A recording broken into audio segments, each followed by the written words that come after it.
اعوذ باللہ من الشیطان الرجیم بسم اللہ الرحمن الرحیم الصلاۃ والسلام علیک یا سیدی یا رسول اللہ وعلی آلک واصحابک یا سیدی یا حبیب اللہ الصلاۃ والسلام علیک یا سیدی یا نبی اللہ وعلی آلک واصحابک یا سیدی یا نبی اللہ۔ السلام علیکم ورحمۃ اللہ وبرکاتہ۔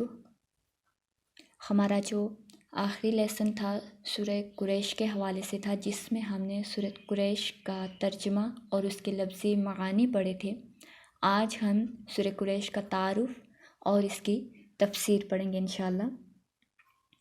سورہ قریش کا جو مقام نزول ہے، زیادہ جو صحیح قول ہے اس کے مطابق یہ سورت مکی ہے۔ اس سورت مبارکہ میں 1 رکوع اور اس کی 4 آیتیں ہیں۔ انشاءاللہ آج ہم 2 آیات مبارکہ کی تشریح و تفسیر دیکھیں گے۔ یہ جو قریش ہے، اسے قریش کا نام کیوں دیا گیا اس سورہ مبارکہ کو؟ تو یاد رکھیے گا کہ قریش جو ہے یہ ایک قبیلے کا نام تھا، اور یہ سورت کی پہلی آیت میں یہ لفظ موجود ہے۔ اسی لفظ کی مناسبت سے اسے سورہ قریش کہا جاتا ہے۔ اس سورت میں اللہ تبارک و تعالیٰ نے قریش کو تجارت کے لیے ہر سال میں 2 سفر کرنے کی طرف رغبت دلائی اور ان کی محبت ان کے دل میں ڈال دی۔ اس لیے انہیں چاہیے کہ بتوں کی بجائے اس رب تعالیٰ کی عبادت کریں جس نے انہیں بھوک میں کھانا دیا اور انہیں کئی قسم کے خوف سے امن عطا کیا۔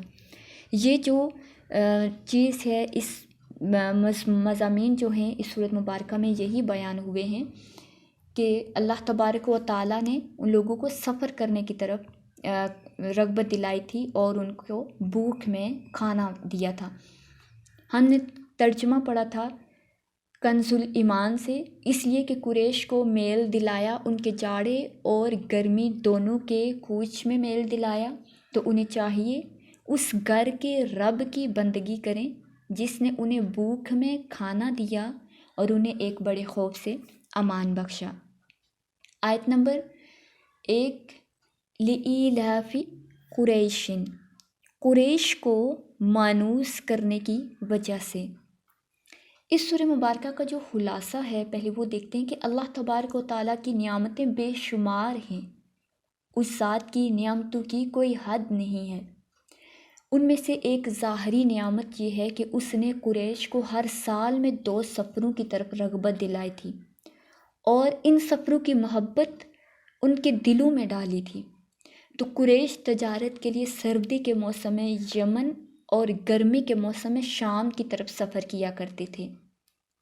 ہر جگہ لوگ انہیں اہل حرم کہتے تھے، ان کی عزت کی جاتی تھی۔ یہ امن کے ساتھ تجارتیں کرتے، ان تجارتوں سے پھر فائدہ اٹھاتے۔ مکہ مکرمہ جہاں نہ کھیتی نہ معاش کے اسباب تھے، وہاں رہائش رکھنے کے لیے مسلسل یہ سرمایہ پہنچاتے تھے۔ ان پر اللہ تبارک و تعالیٰ کی یہ نعمت ظاہر ہے اور یہ لوگ اس سے فائدہ اٹھاتے، تو اس لیے انہیں کہا جا رہا ہے کہ وہ اس نعمت کا شکر ادا کرتے ہوئے کعبہ معظمہ کے رب کی عبادت کریں جس نے انہیں ان سفروں کے ذریعے بھوک کی جو اس حالت تھی، ان کی جو بھوک کی وہ حالت تھی، اس میں اللہ تبارک و تعالیٰ نے انہیں کھانا دیا، جس میں وہ ان سفروں سے پہلے اپنے وطن میں کھیتی نہ ہونے کے باعث مبتلا تھے، اور انہیں حرم شریف کے سبب اور مکہ والے ہونے کی وجہ سے خوف سے پھر امن بخشا گیا کہ کوئی ان کے ساتھ جھگڑا نہ کرے، ان کے ساتھ مزاحمت نہ کرے۔ حالانکہ ان کے اطراف اور قرب و جوار میں قتل و غارت گری ہوتی رہتی تھی، قافلے بھی لٹتے تھے، مسافر مارے جاتے تھے، اور بعض مفسرین کہتے ہیں کہ خوف سے امن بخشنے سے مراد یہ ہے کہ انہیں جذام کے مرض سے امن دیا گیا تھا۔ جذام ایک بیماری کا نام ہے، تو وہ وہاں پھیلی تھی، تو اس سے انہیں امن دیا گیا تھا۔ بعض مفسرین کے نزدیک یہ ہے کہ اس سے نعمت سے مراد جذام سے امن دیا کہ ان کے شہر میں انہیں جذام کا مرض نہیں ہوگا، اور بعض مفسرین نے فرمایا کہ اس سے مراد یہ ہے کہ تاجدار رسالت صلی اللہ تعالیٰ علیہ وآلہ وسلم کی برکت سے انہیں عظیم خوف سے امان عطا فرمائی گئی تھی۔ تو یہاں پہلی آیت مبارکہ میں لِإِيلَافِ قریش، لفظ قریش کا ذکر آیا ہے، تو تو پہلے ہم یہ جان لیتے ہیں کہ یہ قریش ہے کیا۔ قریش ایک قبیلے کا نام ہے جس میں سید المرسلین صلی اللہ علیہ وآلہ وسلم کی ولادت مبارکہ ہوئی۔ اس قبیلے کے نام کی مختلف وجوہات بیان کی گئی ہیں۔ ان میں سے ایک یہ ہے کہ حضور اقدس صلی اللہ علیہ وآلہ وسلم کے آباء و اجداد میں سے ایک باکمال ہستی فہر بن مالک ہیں، ان کا لقب قریش ہے اور ان کی اولاد قریشی یا قریش کہلاتی۔ تو فہر بن مالک قریش اس لیے کہلاتے ہیں کہ قریش ایک سمندری جانور کا نام ہے جو بہت ہی طاقتور ہوتا ہے، آپ نے بھی سنا ہوگا، اور وہ سمندری جانوروں کو کھا دیتا ہے، یعنی کہ وہ کسی جانور کو چھوڑتا نہیں ہے، اور یہ جانور تمام جانوروں پر ہمیشہ غالب ہی رہتا ہے، کبھی مغلوب نہیں ہوتا۔ چونکہ فہر بن مالک اپنی شجاعت اور خوددار طاقت کی بنا پر عرب کے تمام قبائل پر غالب تھے، اس لیے تمام عرب والے ان کو قریش کے لقب سے پکارنے لگے تھے۔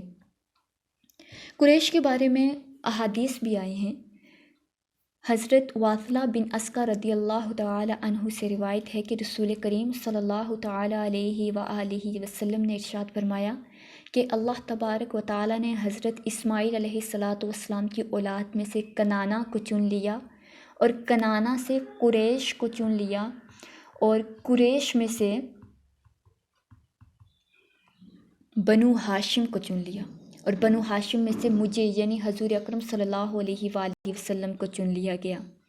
ایک اور حدیث میں آتا ہے کہ حضرت معاویہ رضی اللہ تعالی عنہ سے روایت ہے کہ رسول اللہ صلی اللہ علیہ وآلہ وسلم نے ارشاد فرمایا کہ خلافت قریش میں رہے گی جب تک یہ دین کے محافظ رہیں، اور جو کوئی ان سے عداوت رکھے گا اسے اللہ تعالیٰ اوندے منہ گرائے گا۔